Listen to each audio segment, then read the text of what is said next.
Assalamualaikum warahmatullahi wabarakatuh.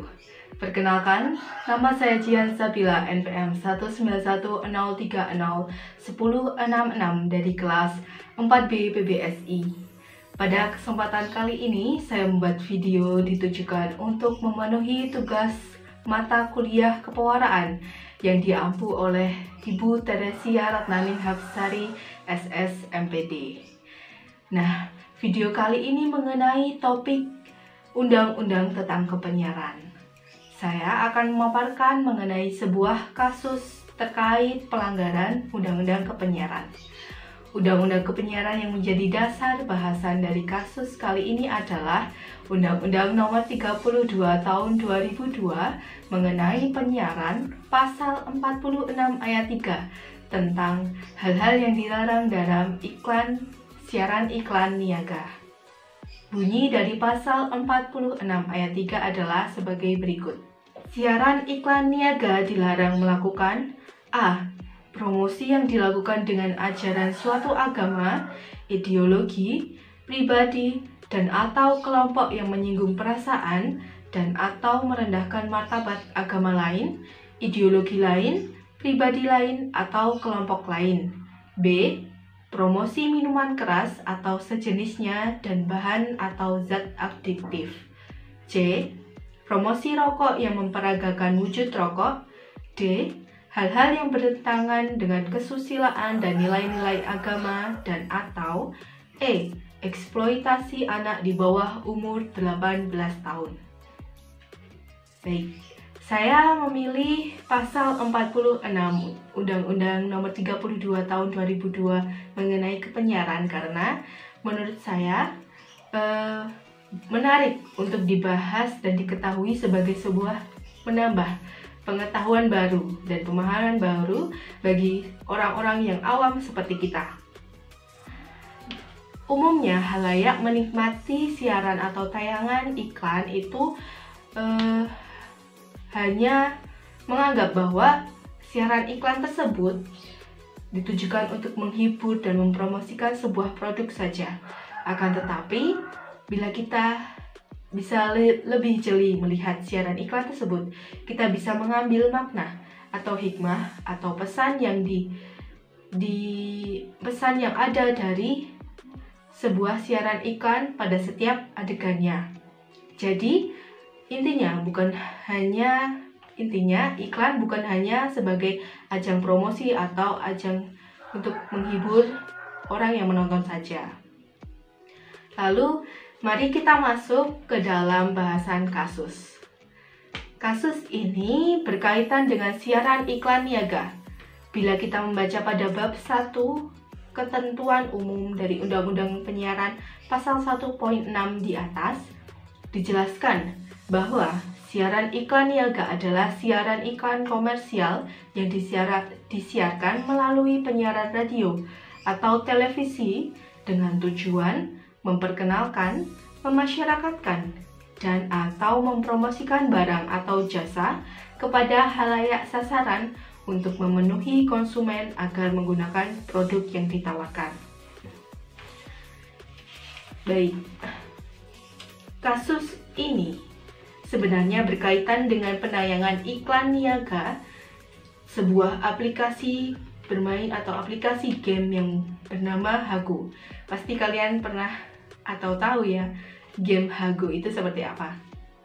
Nah, kasus iklan Hago ini sebenarnya sudah diberi teguran tertulis pada tanggal 14 Mei tahun 2019 yang lalu. Setelah tanggal 6 Mei sebelumnya itu ditayangkan oleh stasiun televisi MNC TV.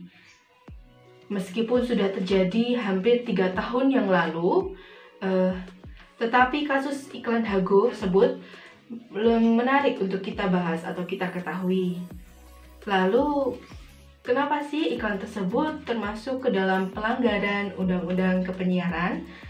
Nah, dikutip dari kompas.com, menurut Komisioner KPI Pusat yakni Nuning Rodiah, tayangan iklan Hago tidak sesuai dengan adab dan kesopanan yang berlaku di Indonesia.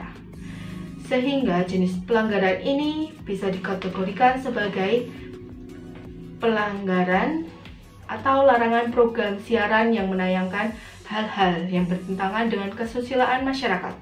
Dan apabila kita melihat pasal 46 ayat 3 tadi, pada poin atau huruf D, larangan iklan niaga itu dilarang untuk menayangkan hal-hal yang bertentangan dengan kesusilaan masyarakat dan nilai-nilai agama. Maka menurut saya, kasus iklan Hago ini termasuk ke dalam sebuah pelanggaran Undang-Undang Kepenyiaran Nomor 32 Tahun 2002 tentang penyiaran pada pasal 46 ayat 3 poin H, poin D maksud saya.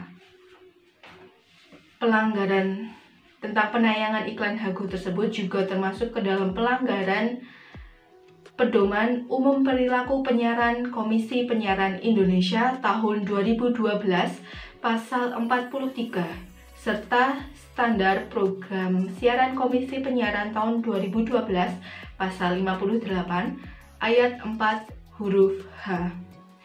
Pelanggaran tersebut dikarenakan iklan Hago menampilkan adegan guru yang memaafkan siswa yang terlambat untuk masuk ke dalam kelas. Guru tersebut memperlakukan siswa dengan cara yang spesial. Pada iklan Hago tersebut saya belum bisa mendapatkan cuplikan adegan karena saya telah mencari hampir di media sosial, itu iklan tersebut sudah tidak ada sehingga belum bisa ditayangkan atau diberi bukti adegan dari cuplikan iklan Hago. Nah, guru yang memperlakukan siswa dengan spesial itu terlihat membawakan tasnya siswa, lalu mempersilahkan duduk siswa. Hal itu dilakukan oleh guru karena guru kalah bermain dengan siswa dalam bermain Hago. Nah, bukankah hal tersebut sangat tidak mencerminkan sikap dan sifat dari seorang guru dan siswa di pendidikan? Maka harusnya seorang siswa memiliki rasa menghormati, memiliki rasa hormat kepada gurunya, bukan malah sebaliknya, malah guru yang memperlakukan siswa dengan hormat. Itu salah. Iklan tersebut dapat memberikan pengaruh yang negatif bagi orang-orang yang melihatnya, khususnya bagi anak-anak dan remaja, yang mana mudah sekali mencontoh hal-hal dari apa yang dilihatnya. Nah, dari pihak Hago sendiri, mereka menanggapi bahwa kasus iklan tersebut atas kelalaian dari pihak mereka. Jadi mereka menyatakan permintaan maaf kepada guru-guru di Indonesia karena sudah mencerminkan nama baik mereka pada iklan Hago. Hago juga mengakui bahwa pesan dari iklan tersebut belum disampaikan dengan baik sehingga mereka menghapus kanal TV dan akun resmi yang menayangkan iklan Hago Pasti Jago. Begitulah pemaparan kasus yang terkait pelanggaran tentang Undang-Undang Kepenyiaran. Apabila terdapat salah kata, perbuatan, salah keterangan ataupun penjelas, saya mohon maaf. Semoga kita semua dapat mengambil pesan yang terkandung dalam video ini. Saya akhiri. Wassalamualaikum warahmatullahi wabarakatuh.